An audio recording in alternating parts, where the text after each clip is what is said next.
Hello friends, welcome to my channel.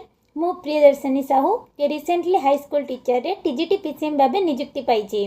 जदि आपण माने भी भविष्य जने शिक्षक बा शिक्षयित्री होबाकू चाहुचंती ताले आपनक पय सुवर्ण सुजोग आसी जाइछि। कारण 2026 रे एसएसबी टीजीटी एवं एटी बा जेटी आसीबार अछि। एटीआर रो प्रोसेस टी कंप्लीट होई नै, तेनु करी एसएसबी टीजीटी नोटिफिकेशन आसु नाही। एसएसबी टीजीटी रो नोटिफिकेशन एलटीआर प्रोसेस टी सरीबा मात्र ही आसी जिवो। जेमति कि हमें कहि परिबा मार्च शेष सप्ताह किंबा एप्रिल प्रथम सप्ताह सुद्धा एसएसबी टीजीटी रो नोटिफिकेशन आसी जिवो। आपण माने जदि नोटिफिकेशन को अपेक्षा करी एबेठारु पढ़ा पढ़ी न करिवे ताहले सक्सेस रो चांसेस टी कमी जे। टीजीटी सिंगल एग्जाम कंडक्ट करई थाए एवं तार टोटल प्रोसेस टी 5 रु 6 मास भीतर कंप्लीट हो जाई थाए।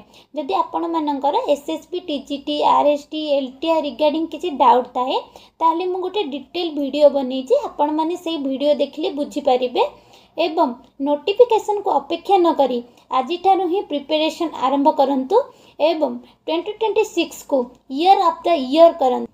2026 रे आपण माने समस्ते निज निजर सफलता हासिल करंतु एहा मोर भगवान कठारे प्रार्थना। एवं मु चेष्टा करी एसएसबी टीजीटी पीसीएम रो टोटल स्ट्रेटेजी वीडियो आनिबा पाई। जदि मो वीडियोटी आपण मानक भल लागुथबो निहाती भाबे लाइक शेयर एंड सब्सक्राइब करिवे। रहिली जय जगन्नाथ।